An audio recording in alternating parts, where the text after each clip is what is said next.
जय श्री कृष्ण। नमस्कार दोस्तों, स्वागत है आप सभी का हमारे चैनल भक्ति ज्ञान में। दोस्तों, आज मैं आपको 5 कहानी सुना रहा हूँ। काशी में एक ब्राह्मण के सामने से एक गाय भागती हुई किसी गली में घुस गई। तभी वहां एक आदमी आया। उसने गाय के बारे में पूछा। उस समय पंडित जी माला फेर रहे थे, इसलिए कुछ बोले नहीं, बस हाथ से उस गली का इशारा कर दिया जिधर गाय गई थी। पंडित जी इस बात से अनजान थे कि वह आदमी कसाई है और गौमाता उसके चंगुल से जान बचाकर भागी थी। कसाई ने पकड़कर गौवध कर दिया। अनजाने में हुए इस घोर पाप के कारण पंडित जी अगले जन्म में कसाई के घर में जन्मे और नाम पड़ा सदना। पर पूर्व जन्म के पुण्य कर्मों के कारण कसाई होकर भी वह उदार और सदाचारी थी। कसाई परिवार में जन्मे होने के कारण सदना मांस बेचते तो थे, परंतु भगवान भजन में बड़ी निष्ठा थी। एक दिन सदना को नदी के किनारे एक पत्थर पड़ा मिला। पत्थर अच्छा लगा, इसलिए वह उसे मांस तोलने के लिए अपने साथ ले आई। वह इस बात से अनजान थे कि यह वही सालग्राम थे जिन्हें वे पूर्व जन्म में नित्य पूजते थे। सदना कसाई पूर्व जन्म के सालग्राम को इस तरह इस जन्म में मांस तोलने के लिए बांट के रूप में प्रयोग करने लगे। आदत के अनुसार सदना ठाकुर जी के भजन गाते रहते थे। ठाकुर जी भक्त की स्तुति का पड़ले में झूलते हुए आनंद लेते रहते। बांट का कमाल ऐसा था कि चाहे आधा किलो तोलना हो, 1 किलो या 2 किलो, सारा वजन उससे पक्का हो जाता था। एक दिन सदना की दुकान के सामने से एक ब्राह्मण निकले। उनकी नजर बांट पर पड़ी तो सदना के पास आए और सालग्राम को अपवित्र करने के लिए फटकारा। उन्होंने कहा, मूर्ख, जिसे पत्थर समझकर मांस तोल रहे हो, वे सालग्राम भगवान हैं। ब्राह्मण ने सदना से सालग्राम भगवान को लिया और घर ले आई। गंगा जल से नहलाया, धूप दीप चंदन से पूजा की। ब्राह्मण को अहंकार हो गया। जिस सालग्राम से पतितों का उद्धार होता है, आज 1 सालग्राम का वह उद्धार कर रहा है। रात को उसके सपने में ठाकुर जी आए और बोले, तुम मुझे जहाँ से लाए हो वहीं मुझे छोड़ आओ। मेरे भक्त सदना कसाई की भक्ति में जो बात है वह तुम्हारे आडंबर में नहीं। ब्राह्मण बोला, प्रभु, सदना कसाई पाप कर्म करता है, आपका प्रयोग मांस तोलने में करता है। मांस की दुकान जैसा अपवित्र स्थान आपके योग्य नहीं है। भगवान बोले, भक्ति में भरकर सदना मुझे तराजू में रखकर तोलता था। मुझे ऐसा लगता है कि वह मुझे झुला रहा हो। मांस की दुकान में आने वालों को भी मेरे नाम का स्मरण कराता है, मेरा भजन करता है। जो आनंद वहां मिलता है वह यहाँ नहीं, तुम मुझे वहीं छोड़ाओ। ब्राह्मण सालग्राम भगवान को वापस सदना कसाई को दे आए। ब्राह्मण बोला, भगवान को तुम्हारी संगति ही ज्यादा सुहाई, ये तो तुम्हारे पास ही रहना चाहते हैं। ये सालग्राम भगवान का स्वरूप है, हो सके तो इन्हें पूजना, बांट मत बनाना। सदना ने यह सुना और अनजाने में हुए अपराध को याद करके दुखी हो गया। सदना ने प्रायश्चित का निश्चय किया और भगवान जगन्नाथ के दर्शन के लिए निकल पड़ा। भगवान के दर्शन को जाते एक समूह में शामिल हो गए, लेकिन लोगों के पूछने पर उसने बता दिया कि वह कसाई का काम करता था। लोग उससे दूर दूर रहने लगे, उसका छुआ खाते पीते नहीं थे। दुखी सदना ने उनका साथ छोड़ा और सालग्राम जी के साथ भजन करता अकेले चलने लगा। सदना को प्यास लगी थी। रास्ते में एक गांव में कुआं दिखा तो वह पानी पीने ठहर गया। वहां एक सुंदर स्त्री पानी भर रही थी। वह सदना के सुंदर मजबूत शरीर पर रीझ गई। उसने सदना से कहा कि शाम हो गई है, इसलिए आज रात वह उसके घर में ही विश्राम कर ले। सदना को उसकी कुटिलता समझ में न आई। वह उसके अतिथि बन गई।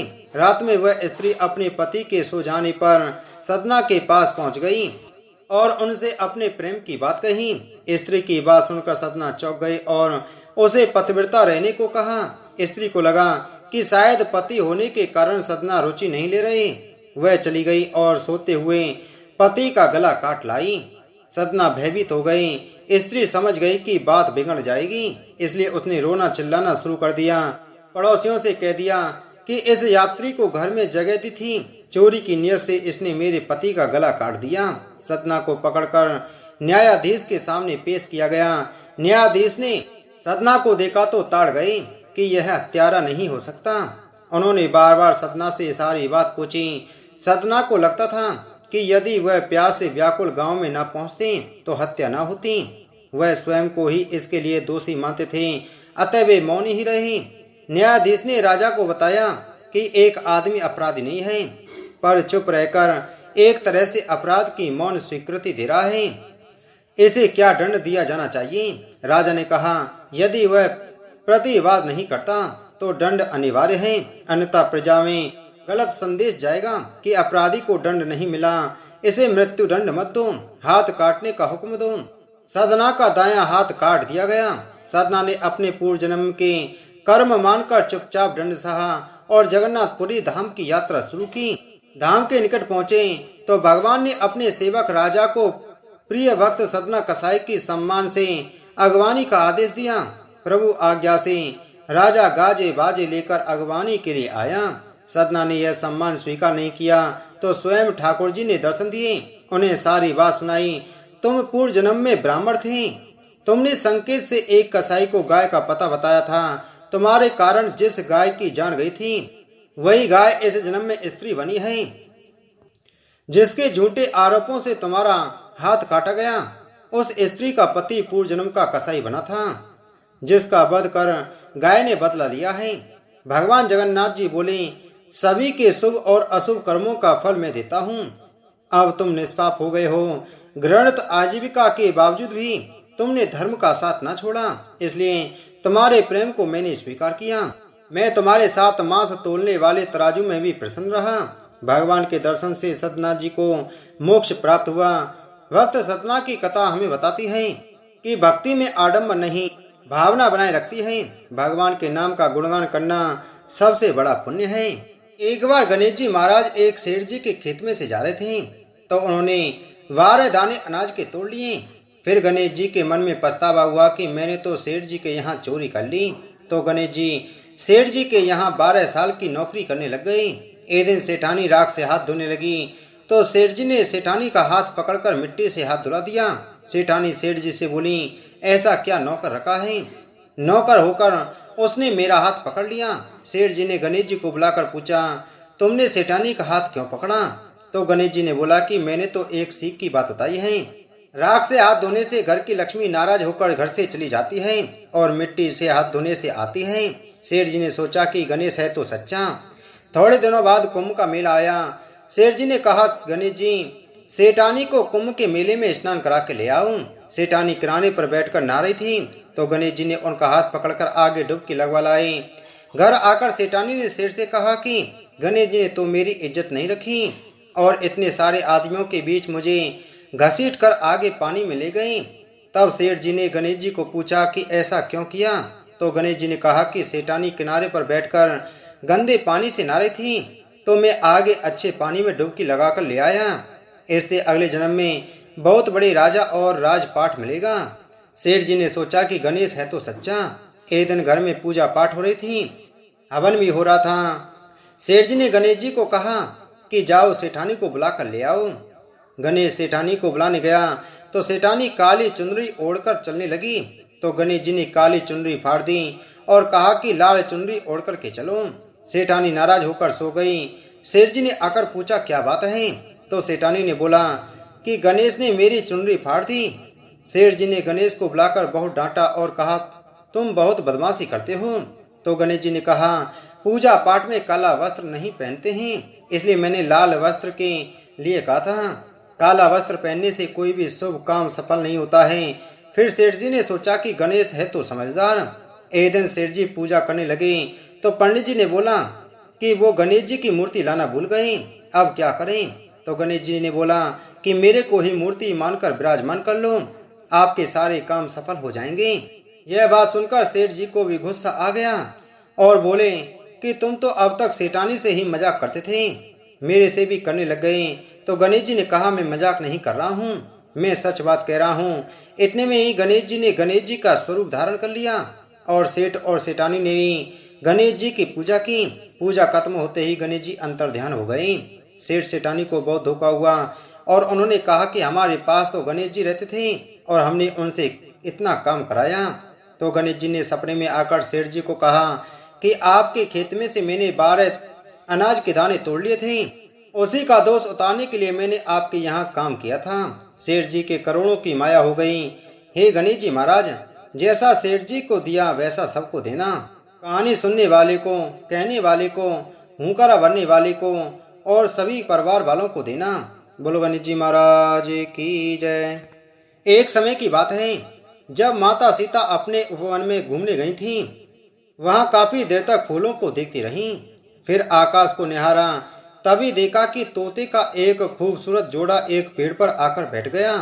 तोता और तोती ने पेड़ पर बैठते ही बातें करना शुरू कर दी। तोती बोली, क्या आपको पता है स्वामी, अयोध्या में श्री राम जी का जन्म हो चुका है। यही वो श्री राम जी हैं जिनका विवाह सीता माता से संपन्न होगा।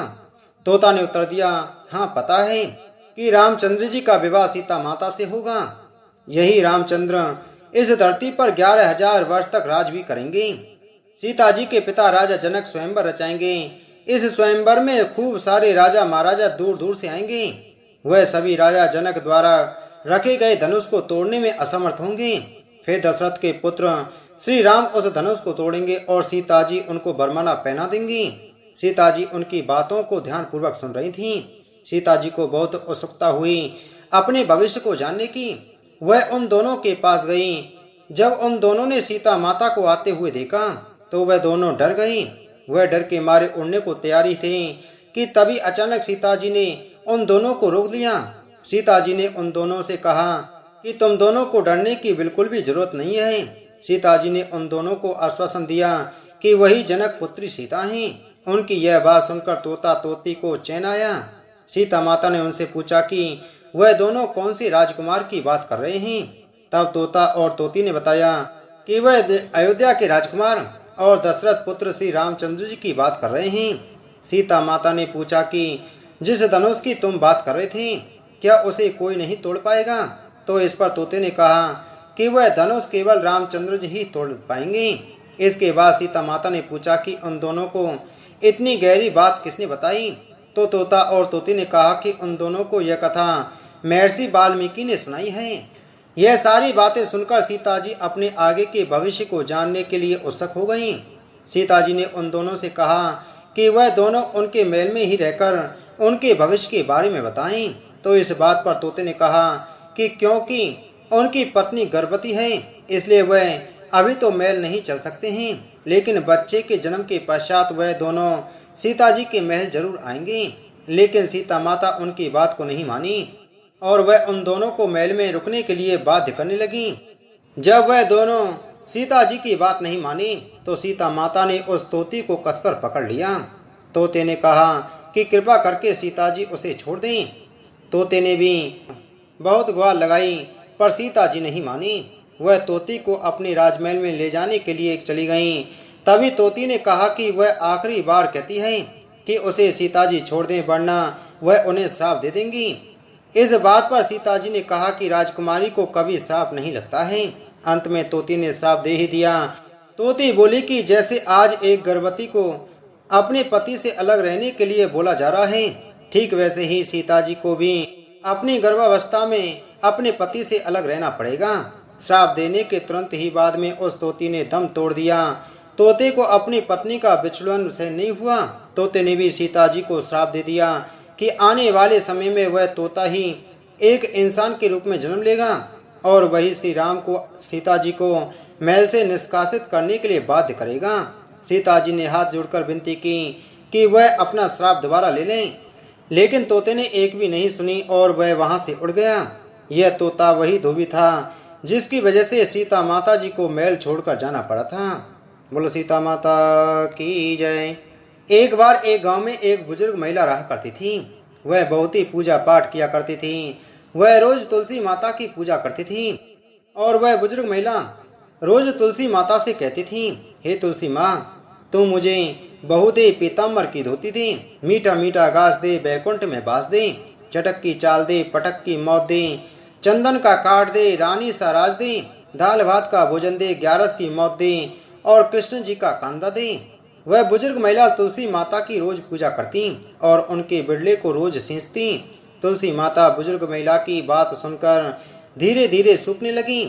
तभी भगवान श्री कृष्ण ने देखा कि तुलसी माता सूख रही है और तभी एक दिन भगवान श्री कृष्ण तुलसी माता जी के सामने प्रकट हो गए और भगवान श्री कृष्ण जी ने तुलसी माता से पूछा, तुम क्यों सूख रही हो?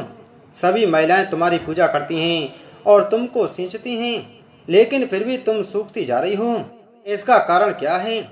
जिसके बाद तुलसी माता ने भगवान श्री कृष्ण जी से कहा कि हे प्रभु, एक बुजुर्ग महिला मेरे पास रोज आती है और रोज एक ही बात बोलती है, हे तुलसी माता, सबकी दाता मैं तेरा बिड़ला सींचती हूँ, तुम मुझे बहू दे, पीताम्बर की धोती दे, मीठा मीठा घास दे, बैकुंठ में बास दे, चटक की चाल दे, पटक की मौत दे, चंदन का काट दे, रानी सा राज दे, दाल भात का भोजन दे, 11 की मौत दे और श्री कृष्ण जी का कांदा दे।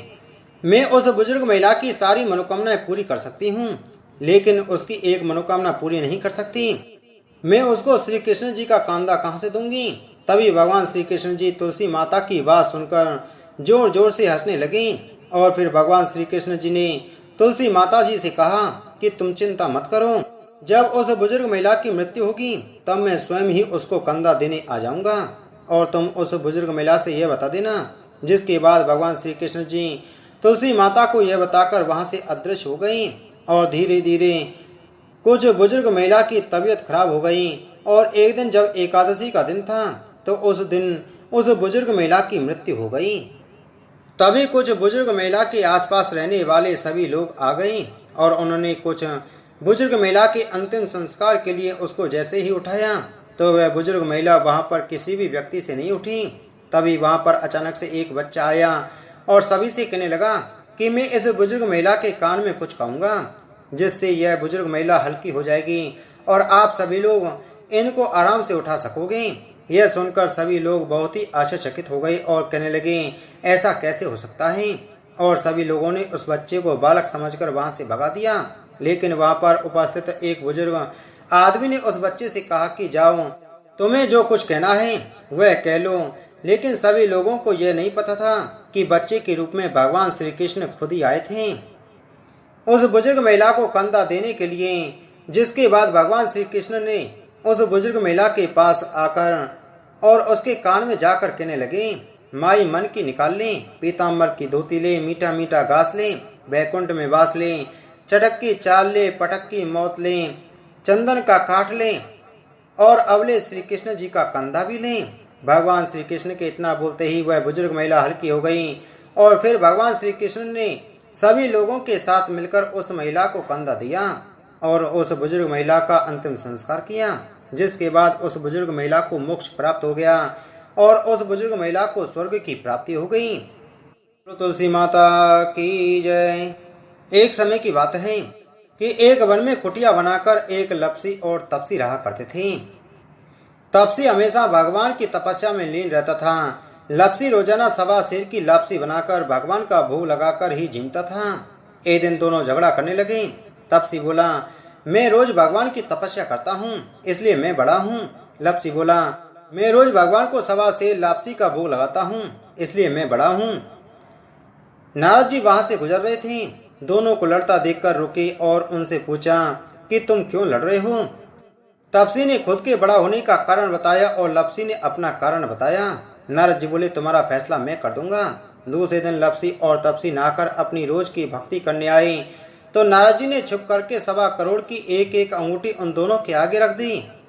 तपसी की नजर जब अंगूठी पर पड़ी तो उसने चुपचाप अंगूठी उठाकर अपने नीचे दबा ली। लपसी की नजर अंगूठी पर पड़ी लेकिन उसने ध्यान नहीं दिया। भगवान को भोग लगाकर लापसी खाने लगा। नारद जी सामने आए तो दोनों ने पूछा कि कौन बड़ा। तो नारद जी ने तपसी से खड़ा होने को कहा। वो खड़ा हुआ तो उसके नीचे दबी अंगूठी दिखाई पड़ी। नारद जी ने तपसी से कहा, तपस्या करने के बाद भी तुम्हारी चोरी करने की आदत नहीं गई, इसलिए लपसी बड़ा है। तुम्हें तुम्हारी तपस्या का कोई फल भी नहीं मिलेगा। तपसी शर्मिंदा होकर माफी मांगने लगा। उसने नारद जी से पूछा, मुझे मेरी तपस्या का फल कैसे मिलेगा। नारद जी ने कहा, यदि कोई गाय और कुत्ते की रोटी नहीं बनाएगा तो फल तुझे मिलेगा। यदि कोई ब्राह्मण को जमाकर दक्षिणा नहीं देगा तो फल तुझे मिलेगा। यदि कोई साड़ी के साथ ब्लाउज नहीं देगा तो फल तुझे मिलेगा। यदि कोई दिए से दिया जलाएगा तो फल तुझे मिलेगा। यदि कोई सारी कहानी सुने लेकिन तुम्हारी कहानी नहीं सुने और ब्राह्मण दक्षिणा ना दे तो फल तुझे मिलेगा। उसी दिन से हर व्रत कथा कहानी के साथ लपसी तपसी की कहानी सुनी और कही जाती है और कहानी सुनने के बाद में ब्राह्मण दक्षिणा दी जाती है। बोलो नारद जी भगवान की जय। बोलो विष्णु भगवान की जय।